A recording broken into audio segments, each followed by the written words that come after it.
Hello everyone, welcome to CFC Fan TV. This is mine and Rory's live reaction. We just lost 1-0 to Man City at home. Rory, take me through. I mean, there's not really anything good to say about that game, is there? Oh, you want something good? Yeah. Okay, I can give you one thing that I think is quite positive, and that is the performance of Andreas Christensen. He was good, yeah. I thought Christensen played really well. I thought that he was probably our contender for man of the match, if not our only contender for man of the match.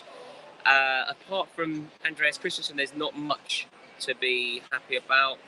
That was the most comprehensive 1-0 defeat I think I've ever seen. We weren't in the game at all, were we? City were magnificent. They controlled it, and the fact that it was only 1-0 was actually a miracle, because they didn't have many clear-cut chances, but they completely controlled the play. They completely dominated the tempo of it. They completely controlled absolutely everything that was going on the pitch. They won every single one of their individual battles. We were second best at every level. So the fact that we were still in the game on 8 or 9 minutes is quite impressive, but we have problems. We have a real problem.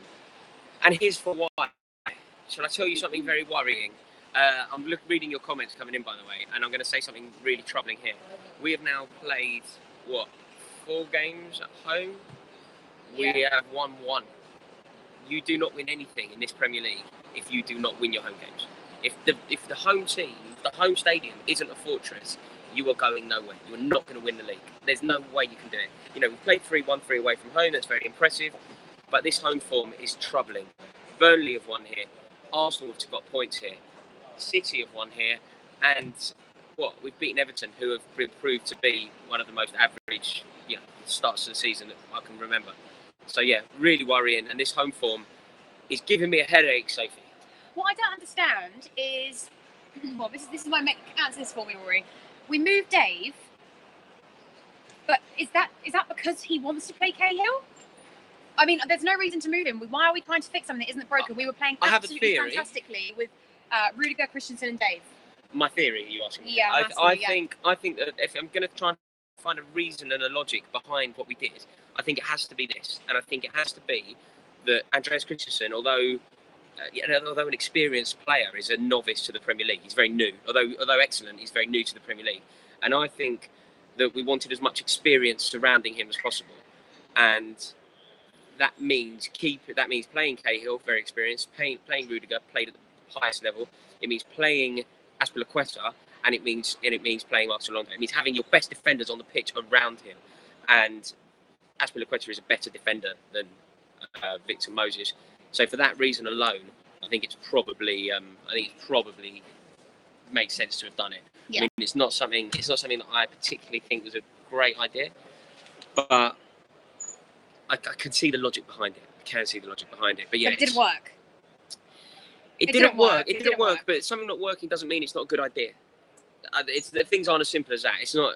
Great ideas often don't come off.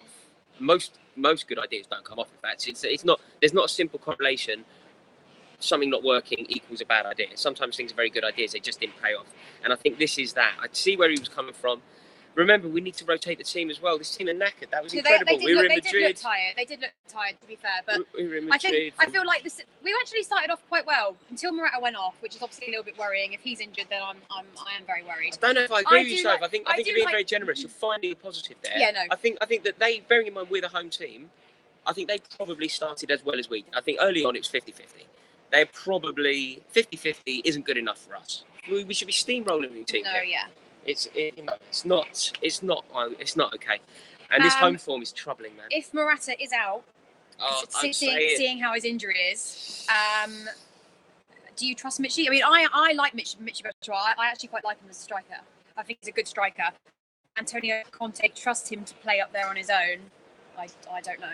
What's the question here? Can Michy Batshuayi lead the line for Chelsea? I don't think so. But I feel like Conte had a split second and a route less than that to decide what he's going to do. Is he going to bring Michy on when obviously Morata went off, or is he going to move Hazard up front? And he obviously chose Hazard up front, but then he took him off. I don't know. Maybe it's just he's just thinking ahead, taking Bakayoko and Eden off because they're injured. They were injured. I think it's a very bad sign from our manager that our striker went off. We needed to put a striker on. We had a striker on the bench, and we didn't play him. We played players out of position to do anything other than play Batshuayi. It seemed like Conte picked any option available to him aside from put Batshuayi up front. That's not ideal. That's really not ideal. So, can Batshuayi lead the line for Chelsea if Morata's out? Did we miss David Luiz today? Yeah, any team would miss David Luiz. David Luiz is a fantastic player and is responsible for so much actually because you've got Luiz. What you get with him is not only his defensive prowess, it's his not captaincy, but it's his leadership qualities, and it's also the fact that I'd be very interested to know. Somebody who's far better at stats here will know, but he's responsible for starting a lot of our attacks. He kind of plays that role. Yeah, it's true. He gets the ball at the back and brings it out and sprays a 50-yard ball to Marcus Alonso. Chelsea then 2 passes later have scored a goal. People don't acknowledge that move started with David Luiz. So I thought Christensen was great. I really did. I think he was our man of the match. Some of the comments here. The one just above said Kante was abysmal. Do you agree with that?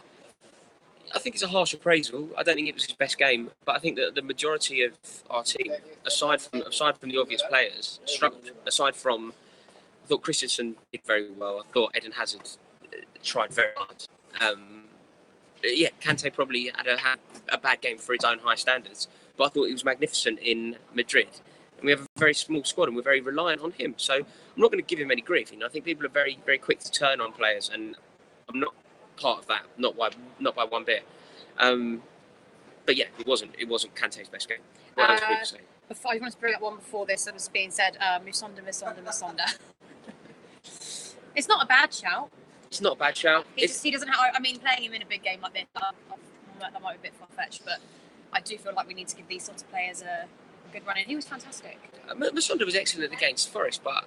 I think our problems run deeper than that today. I think that the fact that a lot of our far more experienced players really struggled today, I'm not sure Charlie Musonda is the answer. I think it might be the long-term answer if we're looking into the future for the next 3 to 10 years. Yeah. But I don't think he's the answer today when Morata Apparently, Morata has a hamstring injury. We don't know that yet. Do you know what though? It's international break now. So the one positive that we can take from this is that Morata is going to have 2 weeks, and then it's Palace. So you'd think, playing Palace, Batshuayi should be okay. Yeah. So it's going to be 3 weeks before we desperately need him back. They knew that it was going. It felt like it was perhaps a test. It felt like they knew that he was. I thought Willian was ready very quickly to come on, and it made me wonder whether they knew that there was an issue with Morata, and it was a bit of a fitness test. Okay. Yeah. So I'm optimistic that we can survive without him. But if it's one of those terrible hamstrings and he's out for 8 weeks, we're in real trouble.